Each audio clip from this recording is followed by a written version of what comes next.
Okay, welcome everyone. I hope you are having a wonderful day.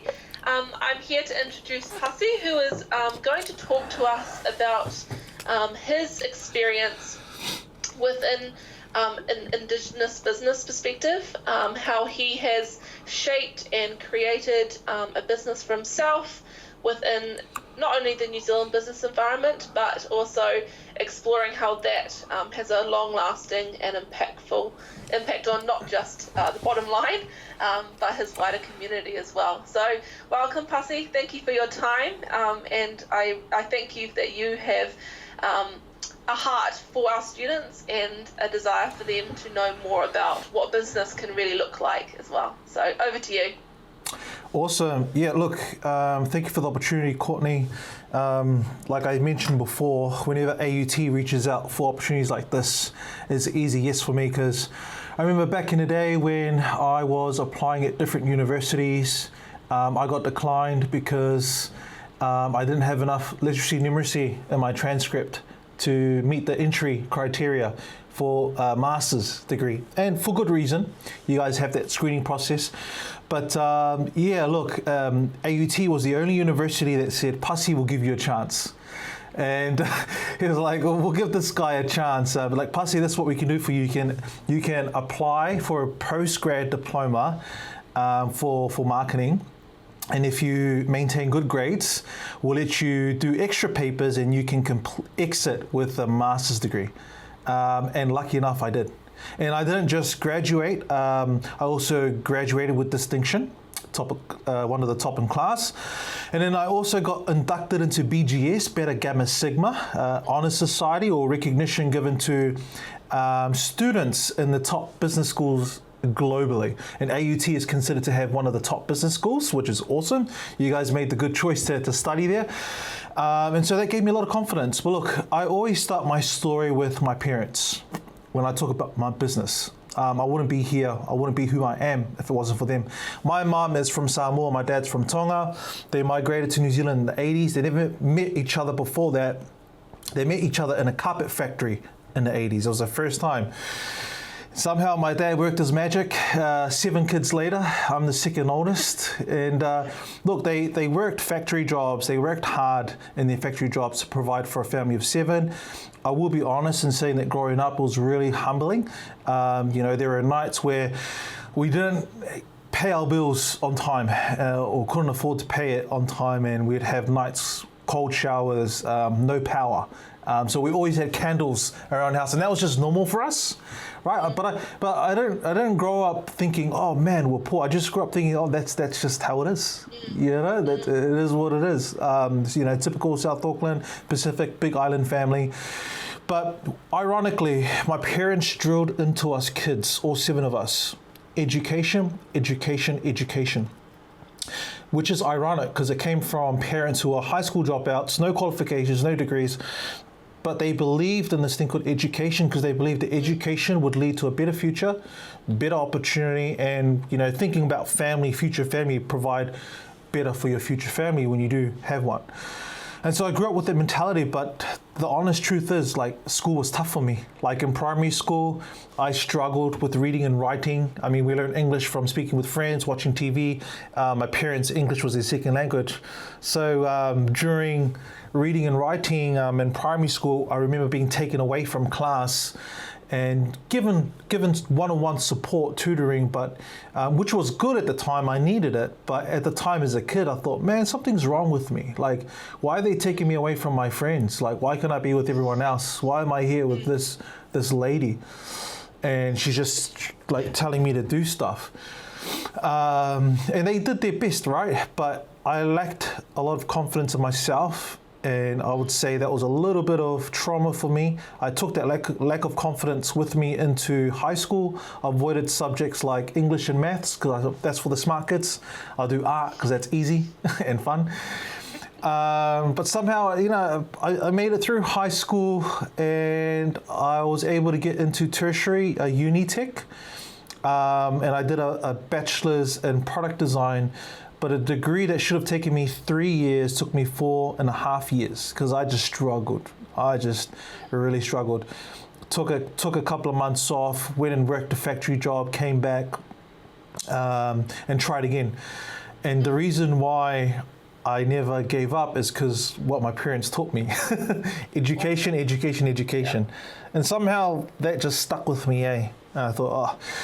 So I completed it. And then I went overseas, served a mission. I'm a member of the Church of Jesus Christ of Latter-day Saints. So I served a church mission in Texas for a couple of years. And, I served in different roles, loved it, met a lot of people, trainer, but in a way that was education, because you were teaching people how to improve their lives, right, by teaching them, from the scriptures, from the gospel. And, I even had people who said to me, Aura Haufano, that was my name as a missionary, what are you going to do when you get back home? I was like, I want a business. I'm going to go study a master's degree. That was my mind, at the time.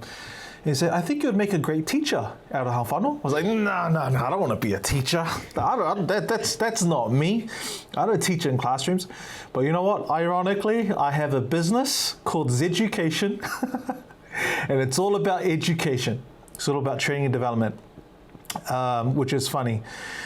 So how I ended up there, like I said, I went and did my master's degree at AUT. Thank you for taking a chance on me. But on the side, I did contracting work. So I was a sole trader doing teaching. All right. So I taught leadership and business programs for Te Wāngana Aotearoa, which is the world's largest Indigenous tertiary as well. Loved it. But anyway, one day after my corporate job, I just had a bad experience with a leader there, and I was like, corporate's not for me. And I took a leap of faith and I went all in on the teaching, the soul trading stuff. And it grew, and then that was 2018. And in 2019, I made a company on the company's register. To the entity, and then that was my brother, my wife. I asked them to jump on board. Took a lot of convincing, but they finally said yes. It's like, why would we want to work with you? Yeah. He's like, I want my own thing. But anyway, and then we grew. We actually grew through COVID, so that was right before lockdowns. Awesome. It's like, whoa, we experienced growth, and we went from like a team of 3 to a team of 12 in a period of two to 3 years. And we're still here today. 5 years later, we're still here. So that's education in a nutshell. I know that's a bit of a long story, but that's the only story I can tell around how the business started. Because like I said before, if it wasn't for my parents, none of this would exist. So Zeducation, we're a workplace training provider. We work with a lot of businesses to help train their staff. So we take school to the workplace, because a lot of people are just busy working. They can't afford to just drop their job, drop their income, and then go study, right? They still got a family to feed. But the thing is, they still got to work, but they still need to upskill, because you're not going to get those jobs and promotions if you're not leveling up, improving your skills, right? So education is important. Education doesn't just stop when you finish university. So that's what we provide for them. So things like leadership, diversity, well-being, money, digital, things like AI, or how to use Excel spreadsheets. Like, we train them on all of that stuff. We take it to the workplace. So we work with a lot of business, and we're like, what are your problems? Tell us about your people. What are some of the skills that they need to help you achieve your strategy, your business, your goals? Find out where their needs are. Then we develop a training program, or we can deliver ones that we already have. And then my team go in and work their magic. The other businesses, the other thing that we do is community stuff. So this is where we partner up with a lot of government ministries, like Ministry of Social Development, Ministry for Pacific People, Auckland Council. So we do a lot of contract with them as well. And we go and do community stuff. So that's helping more Pacifica Māori get into tech or healthcare jobs, helping more Pacifica get into home ownership, or upskilling the Pacific workforce. So whether it's community or whether it's workplace, the magic and the engine is the same. Yep. Like, a big part of our solution is education, right? Awesome. Yeah. On that note, I was just going to kind of throw another question in there. What are some of the core values or guiding principles that actually shape the way that your business operates? So what are kind of those underlying things that are really critical to the way that you do you run the business model? Yeah, sure. Look, I think it's important to, like, we all understand what values are, right? Those, like you said, guiding principles, things that we live by, right? Yeah. Could be like honesty is one of your values. You live by it. When you make decisions, it's based on honesty, kind of thing, right? And if you don't, I guess if you don't live up to your values or you violate your values, you feel like an imposter. It's like, this is not who I am. And then you lose confidence because you're not staying true to who you are. So your values are a part of who you are, right? So I think it's important to make sure that those personal values also align with the values of the business as well. You don't want to sign up or work for a business where your values don't align. Okay, so anyway, if you're starting off as a business, like I just remember when, early stages of Zeducation, me, my wife and my brother, we sat in a room, we're like, look, we're creating this entity, like what are the values that we're gonna live by or run this business by, all right? And the purpose of the values is to help promote behaviors and decisions and a way of thinking, culture to help you achieve your strategy. That's the whole purpose of having these values, right? So yeah, I can remember in our early days, when we put this together, one of our values was being human. Like, you're like, hey, what the heck? Like, you never see that printed on the wall, right? Being human. The reason why we chose being human is because, we're going to make mistakes.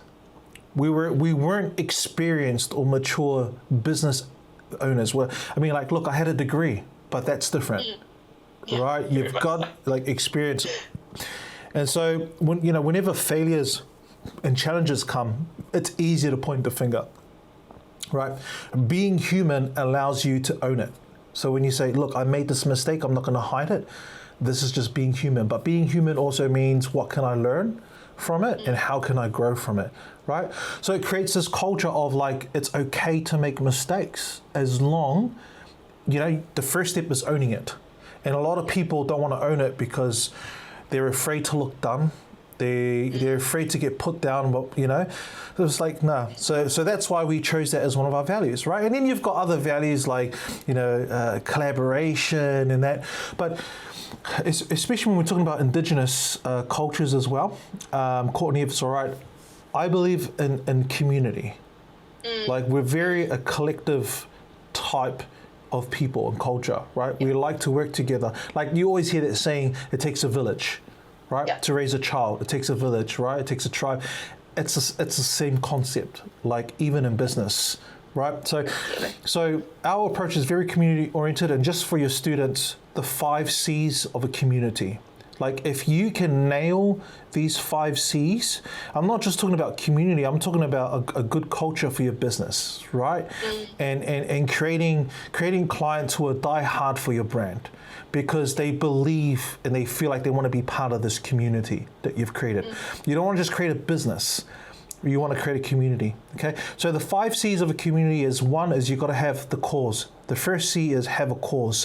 When I say a cause, I'm talking about mission. Like, what's the purpose? What's the reason why we exist? And it's got to be a purpose that just not pushes us, but pulls us. Something that's beyond ourselves, bigger than us, right? Worth dying for even, So what's the cause? What's the purpose of this community? The next C is connection.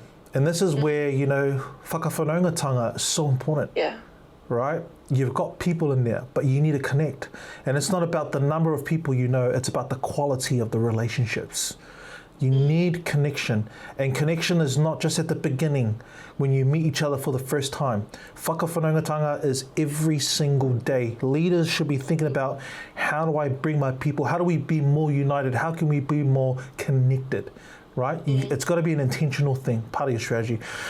The next C is collaboration. Obviously, we've got to work together. Yeah. Right? You've got to work together. So I don't need to expound too much on that. So, be able to collaborate, okay? The next C is contribution. You're not just part of the community to be a recipient, to take. You're there to give. So and it's not just about money, it's your time, it's your talents.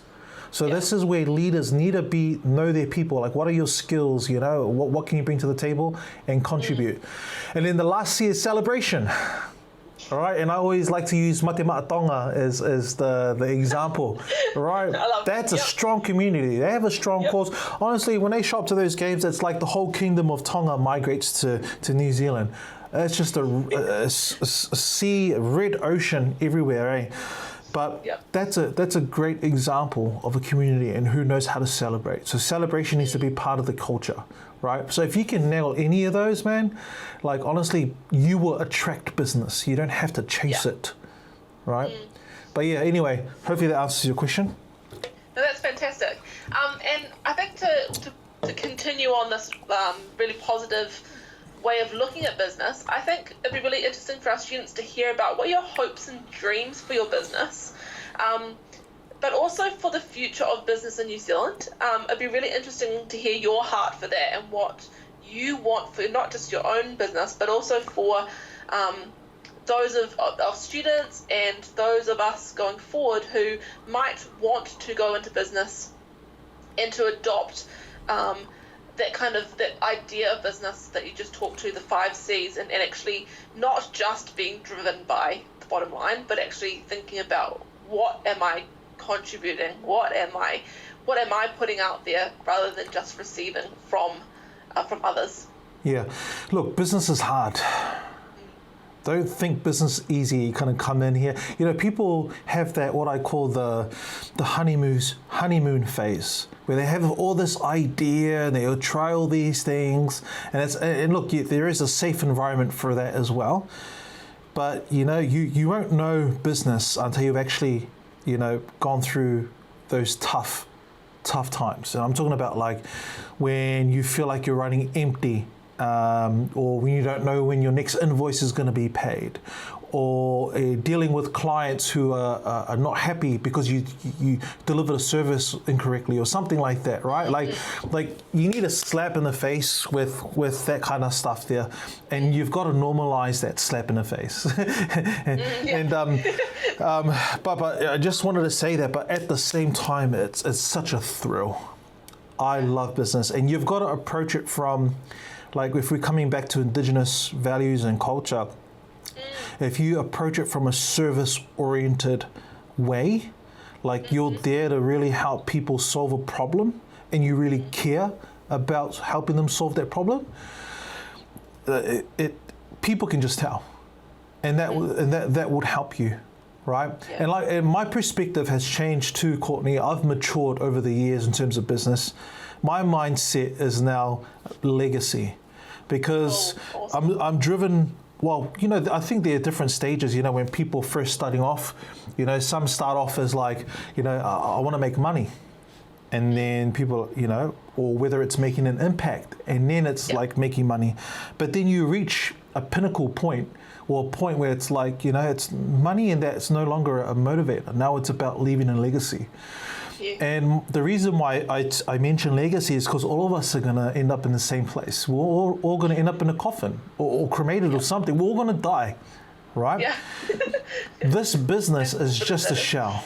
This business is just a shell, right? And an extension of who you are and what you want to achieve. Just look at it as a tool. Don't be so serious about it. Because that first business that you start might not be the only business that you have for the rest of your life. I've pivoted so many times, man, and just to be where I am today. But yeah, look, you've got to look at it from that perspective. It's like, if you're looking at it from like legacy, then it's about what can I leave behind to make the next generation better. Awesome. Yeah. Right? Because I'm no longer going to be here, but my kids are. And my grandchildren are.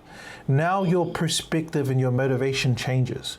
The way that you make decisions, the kind of projects you get yourself into, and the type of meaning you add behind delivering it changes, right? So I'll give you an example. It's always good to give examples. So Zeducation, like I said before, we're training and development, right? Employers. What we have that nobody else has is a podcast. Awesome. Okay, you don't hear too many training providers have a podcast, which baffles me because I feel like every business should have a podcast. But the reason why we started a podcast, Courtney, is because I believe that education isn't just about training and learning. Education should be about influence. And and the things like social media, Instagram, and all of that, right? Like it's like you've got to be there to influence people, not just wait for them to come to the classroom, right? Can I turn my content into podcasting? Can I turn my content into social media type content so that I can continue to educate and support? Because education is a lifelong journey, right? Absolutely. So that's where our perspective and our mind shifted from education to be just this workshop or this program to now being like, no, it's a lifelong journey. Let's start a podcast, because even when people are finished with us, in terms of like they've completed a training with us, we're still going to support them throughout the rest of their life, and their content is going to be around not just for them, but for their children and for their grandchildren. It's a resource that's always going to be around. So you're more resource and you're more generational driven. Do you know what I mean? Yes. Yep, absolutely. So yeah. That's a really awesome way to look at it, and I think that's such a great example to our students about how they can look at their futures, because obviously lots of our students are still in the thick of the study phase. But that kind of legacy outlook, looking forward to a future where they can shape something, not just for themselves, but their children, their wider community, or even their grandchildren. Before we finish up, is there anything else you'd just like to touch on or add before we kind of conclude this conversation? Two things. One, this is something that's helped me in my career, but also in business as well. And, you know, as business owners, yes, we can go to school, learn about these fancy frameworks, read from textbooks, and which is all important. And by no way am I trying to demean or think what you're doing here, Courtney. But you just as important as those things is developing your soft skills and who you are as a person. Like, I always bring up this example. Me and my wife, parents, we've got 3 kids now, but at the time we had our daughter who was only 2 years old. And, you know, she had this fascination of just going up to the TV cabinet, opening up the TV drawer, whatever was in there, all came flying out, right? One day I had finished cleaning the house. I felt pretty good, pretty happy. Like, yeah, I did a pretty good job, you know? You know that feeling you get when you, I don't know. Anyway, I sat down next to my wife, who was just on her reading a book or something. And